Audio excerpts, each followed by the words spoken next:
नमस्कार दोस्तों, स्वागत है आपका हमारे YouTube चैनल पे जहाँ पे कि हम बात करते हैं business, finance and different corporate case study के बारे में। आज की इस वीडियो में हम बात करने वाले हैं दो मेजर टेक्नोलॉजी कंपनी के बारे में जिनका नाम है TCS and Infosys. TCS means Tata consultancy services, जो कि इंडिया की सबसे नंबर 1 टेक्नोलॉजी कंपनी में से एक है and second largest company in India is Infosys. इस वीडियो में आज हम समझने वाले हैं कि ये दोनों कंपनियां कैसे आगे बढ़ रही हैं और कैसे एक दूसरे से कंपटीशन करके इंडिया की GDP में काफी कंट्रीब्यूट करी हैं और इंडिया को एक मुकाम तक पहुंचाई है IT फील्ड में। और एज ए इन्वेस्टर आपके लिए ये जानना होगा कि इस दोनों कंपनियां में से कौन सी बेटर है और किसमें आप अपना पैसा इन्वेस्ट कर सकते हैं।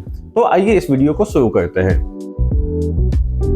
TCS और इन्फोसिस दोनों ही कंपनियां भारत के IT सेक्टर का अहम हिस्सा हैं। TCS की स्टार्टिंग जो हुई वो 1968 में JRD टाटा जी के द्वारा हुई थी, जबकि इन्फोसिस की स्टार्टिंग करीब 12 साल बाद 1981 में नारायण मूर्ति एंड उनकी टीम के द्वारा हुई। दोनों कंपनियों का जो मेन पर्पस है वो IT solution and digital services and next generation services में सर्विसेज प्रोवाइड करना होता है डिफरेंट बिजनेस हाउसेज को, जो ताकि जो अलग अलग बिजनेस हाउसेज हैं वो अपने ऑपरेशन को सही तरीके से मैनेज कर सकें।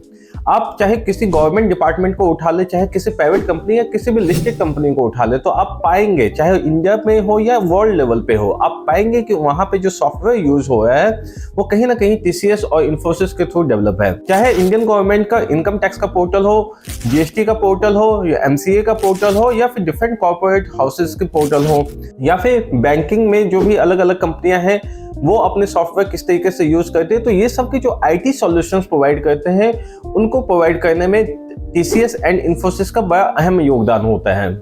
इन दोनों कंपनियों का जो रजिस्टर्ड ऑफिस है वो इंडिया में ही है और बट दोनों कंपनियों के बीच एक हाईली एंड हेल्दी कंपटीशन है। दोनों कंपनियां एक दूसरे को चेज करती हैं और अधिक से अधिक अपने क्लाइंट बेस को बढ़ाने की कोशिश करती हैं और डिजिटल IT सॉल्यूशंस को मैक्सिमम टू मैक्सिमम प्रोवाइड करने की कोशिश करती हैं। अब मैं आपके सामने एक कंपैरेटिव एनालिसिस टेबुलर फॉर्मेट में करने वाला हूं, जिससे कि आपको ये पता चलेगा कि TCS कैसे आज के डेट में नंबर 1 पे है और इन्फोसिस कैसे इनको फॉलो अप करी है और सेकंड नंबर पे बनी हुई है। मार्केट कैपिटलाइजेशन अगर हम देखें तो TCS का जो मार्केट कैपिटलाइजेशन है वो 15,45,231 करोड़ का है, जबकि इन्फोसिस का जो मार्केट कैपिटलाइजेशन है वो 7,71,425 करोड़ का है। अगर करंट प्राइस ऑफ शेयर की बात करूं मैं तो TCS की शेयर प्राइस 4271 के आसपास, इट मींस कि 4200 से 4300 के बीच में मूव करी है, जबकि जो इन्फोसिस का शेयर प्राइस है वो 1858 के आसपास का है। पी रेशियो अगर आप TCS के शेयर्स की देखेंगे तो ये पी रेशियो जो है 32.1 that is price earning ratio, and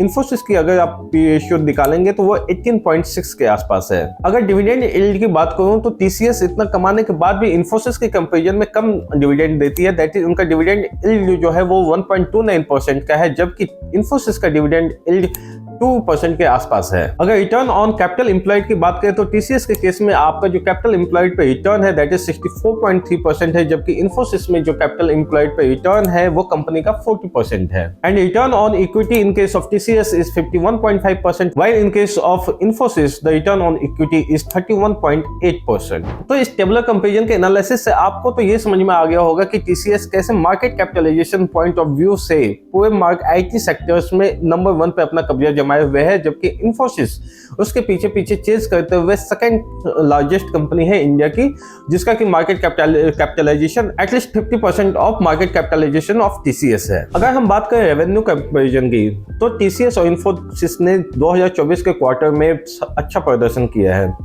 दोनों के प्रदर्शन अच्छे हैं, बट अगर मैं 2015 से बेस लूं और 2024 तक कंपैरेटिव एनालिसिस करूं तो इन्फोसिस का परफॉर्मेंस कहीं ना कहीं TCS से बेटर है। अगर आप वॉल्यूम के पॉइंट ऑफ व्यू से देखेंगे तो TCS के वॉल्यूम्स ज्यादा होंगे, बट अगर आप ग्रोथ रेट ऑफ सेल्स देखेंगे तो वो कहीं ना कहीं इन्फोसिस का बेहतर है। आइए मैं आपको एक्सप्लेन करता हूं कैसे।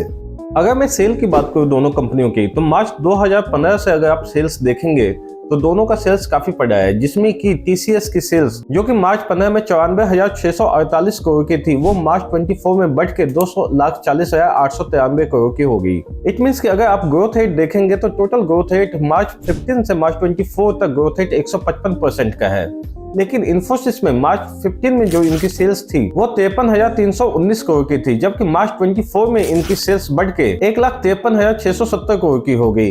इट मीन्स कि अगर इनका ग्रोथ रेट देखेंगे तो 188% का है। तो इस तरीके से आप सेल्स के ग्रोथ रेट में देखेंगे तो इन्फोसिस ने कहीं बेहतर परफॉर्म किया है in the comparison of TCS, क्योंकि इनका जो ग्रोथ रेट है वो 155% का है मार्च 15 से लेकर मार्च 24 तक, जबकि इन्फोसिस का growth rate, sales growth rate अगर आप देखेंगे तो मार्च 15 से मार्च 24 तक 188% के आसपास है। बट मैं अगर प्रॉफिट की बात करूं तो बेशक इन्फोसिस ने सेल्स में टीसीएस से बेहतर परफॉर्म किया हो, लेकिन प्रॉफिट आफ्टर टैक्स अगर आप देखेंगे तो वो कहीं ना कहीं टीसीएस का इन्फोसिस से बेटर है। अगर मार्च 15 की प्रॉफिट आफ्टर टैक्स की बात करें तो मार्च 15 का जो प्रॉफिट है टीसीएस का वो 20,060 करोड़ के आसपास का है, जबकि मार्च 24 में जो इनका प्रॉफिट आफ्टर टैक्स है वो 46,019 करोड़ के आसपास का है। इट मीन्स कि जो प्रॉफिट आफ्टर टैक्स का ग्रोथ रेट है वो 130% के आसपास का ग्रोथ रेट इन्होंने मेंटेन किया है अभी तक। वहीं इन्फोसिस के केस में प्रॉफिट आफ्टर टैक्स जो है वो मार्च 15 में 12,372 करोड़ के आसपास का था, जो कि मार्च 24 में बढ़कर 26,248 करोड़ का हो गया है। तो इनका growth rate profit after tax का 112% के आसपास निकलता है। तो इस तरीके से आप देखते हैं कि जो टीसीएस का जो प्रॉफिट आफ्टर टैक्स का ग्रोथ रेट है वो कहीं ना कहीं इन्फोसिस से बेहतर है। अगर मैं टीसीएस का रेवेन्यू बेस देखूं वो इतना बड़ा है तो इसके पीछे एक मेजर रीजन ये है कि इनका जो मैनेजमेंट सिस्टम है वो काफी एस्टेब्लिश्ड है, काफी स्टेबल है। इतना ही नहीं, इसके साथ साथ इनका क्लाइंट बेस भी काफी बड़ा है। वही इन्फोसिस में अगर आप पीछे से कंपैरिजन करेंगे स्टार्टिंग से तो इन्फोसिस के मैनेजमेंट उतने स्टेबल नहीं रहे जितना कि टीसीएस का रहा है। तो एक ये रीजन है जिसकी वजह से टीसीएस अपने आप को नंबर 1 पे बनाए हुए है। अब बात करते हैं प्रॉफिट मार्जिन की। अगर टीसीएस का प्रॉफिट मार्जिन देखेंगे तो टिल 1724 इन्होंने अपने प्रॉफिट मार्जिन को 27% पे मेंटेन किया है, जबकि इन्फोसिस ने अपने प्रॉफिट मार्जिन को सितंबर 2024 तक 24% पे मेंटेन किया हुआ है। यहाँ टीसीएस ने जिस तरीके से अपने ऑपरेटिव प्रॉफिट मार्जिन को मेंटेन किया है 27% पे, तो उसके पीछे का main reason stable management and major client base है। वहीं पे इन्फोसिस ने भी 24% के आसपास अच्छा प्रदर्शन किया है, जहां की ऑपरेटिंग प्रॉफिट मार्जिन इनका 24% है, जिसका कि मेन रीजन इनका इन्वेस्टमेंट है in further cloud techniques and digitization. अगर हम growth rate and market capitalization की बात करें तो टीसीएस का मार्केट कैपिटलाइजेशन आपको मैंने पहले ही बताया 15,45,231 करोड़ के आसपास का है, जबकि इन्फोसिस का जो मार्केट कैपिटलाइजेशन है वो 7,71,425 करोड़ के आसपास है। टीसीएस ने जहां अपने ग्रोथ में एक स्टेबल परफॉर्मेंस किया है, स्टेबिलिटी के साथ वो अपने ग्रोथ को इंक्रीज कर रहे हैं, वहीं पे इन्फोसिस एक बड़े ही एग्रेसिव तरीके से काफी इन्वेस्टमेंट किया है, जिसमें कि उनका इन्वेस्टमेंट शामिल है क्लाउड टेक्नोलॉजीज में, एआई टेक्नोलॉजी में एंड अदर डिजिटाइजेशन प्लेटफॉर्म में, जहाँ पे कि वो एग्रेसिवली इन्वेस्टमेंट करके अपने क्लाइंट बेस को बढ़ाने की कोशिश कर रहे हैं और अपने ग्रोथ रेट को भी अच्छा परफॉर्म कर रहे हैं। और यही वजह है कि 2024 के पहले क्वार्टर की अगर मैं बात करूं तो जो इन्फोसिस का ग्रोथ रेट आया है वो 10% के आसपास का है, जबकि वहां पे टीसीएस का ग्रोथ रेट 7 से 8% का मात्र आया है। और इस ग्रोथ रेट का बढ़ना कहीं ना कहीं इन्फोसिस के लिए एक बहुत बड़ी उपलब्धि है, क्योंकि इन्फोसिस ने टीसीएस के कंपैरिजन में बहुत ही एग्रेसिवली एंड आक्रामक तरीके से अपने इन्वेस्टमेंट को बढ़ाया है और अपने क्लाइंट बेस को भी बढ़ने के लिए वो लगातार काम कर रहे हैं। मार्केट शेयर के हिसाब से हालांकि टीसीएस अभी इन्फोसिस से काफी आगे है, लेकिन फिर भी इन्फोसिस ने कई सारे मार्केट में क्लाइंट बेस अपने इंक्रीज किए हैं और डाइवर्सिफिकेशन भी दूसरी कंट्रीज में किए हैं, जैसे कि आपका नॉर्थ अमेरिका एंड यूरोप में भी इन्होंने अपने क्लाइंट बेस को काफी इंक्रीज किया है। अब बात करते हैं क्लाइंट्स एंड प्रोजेक्ट्स के बारे में। टीसीएस के पास कई सारे ग्लोबल क्लाइंट्स हैं, जिसमें कि आपका Johnson and Johnson and American express काफी अहम है। टीसीएस अपने लेवल पे big contracts and large projects के लिए जानी जाती हैं, चाहे आप कोई सा भी सेक्टर उठा लो, टेलीकॉम उठा लो, बैंकिंग उठा लो या किसी अदर रिटेल सेक्टर्स में उठा लो, अगर वहां पे कोई भी बिग सॉफ्टवेयर यूज हो रही होंगे तो वहां पे टीसीएस का पहला नाम जरूर आएगा। At the same time Infosys अपने स्किल्स एंड नॉलेज को यूज करते हुए medium size and small scale की भी कंपनियों को काफी इन्होंने तवज्जो दी है और अपने क्लाइंट बेस में ऐड किया है। अब बात करते हैं न्यू स्ट्रेटजी के बारे में।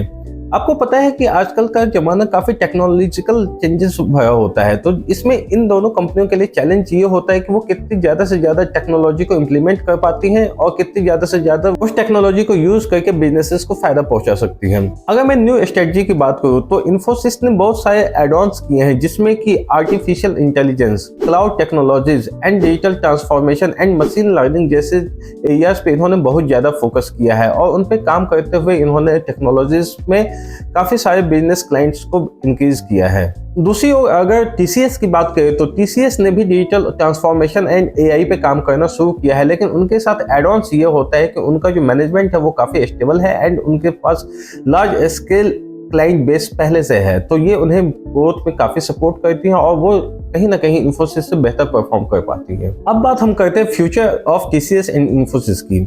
अगर 2024 में हम बात करें तो 2024 में टीसीएस और इन्फोसिस दोनों का भविष्य काफी बेहतर है। टीसीएस जहां अपने स्टेबल मैनेजमेंट एंड मजबूत क्लाइंट बेस के साथ आगे बढ़ा है, तो वहीं Infosys huge investment in different areas and नई टेक्नोलॉजीज के माध्यम से अपने आप को न्यू क्लाइंट बेस ऐड करने में काफी सजग है। इस तरीके से अगर मैं बात करूं तो दोनों के लिए 2024 एंड फर्दर फ्यूचर्स भी काफी पॉजिटिव है और इन्वेस्टर के पॉइंट ऑफ व्यू से भी दोनों कंपनियां आपके लिए बहुत फायदेमंद है। तो दोस्तों, इन दोनों कंपनियों का मुकाबला 2024 में काफी बेहतर रहेगा, काफी रोचक रहेगा और हम ये देखेंगे कि दोनों कंपनियां 2024 में कैसे एक दूसरे को फाइट देती हैं। ये दोनों कंपनियां टेक्नोलॉजी फील्ड्स में 1 या 2 नंबर पे हैं, एस्टेब्लिश्ड हैं और ये आगे ही अपने अपने तरीके से भारत और ग्लोबल में वर्ल्ड के लेवल पे भी अपने क्लाइंट बेस को सेटिस्फाई कर रही हैं। आपको क्या लगता है इन दोनों कंपनियों में कौन सा बेहतर रहेगा? आप हमें कमेंट करके जरूर बताएं। तब तक मिलते हैं नेक्स्ट वीडियो में एक नए केस स्टडी के साथ। If you like this video then please do subscribe and press the bell icon. Thank you so much.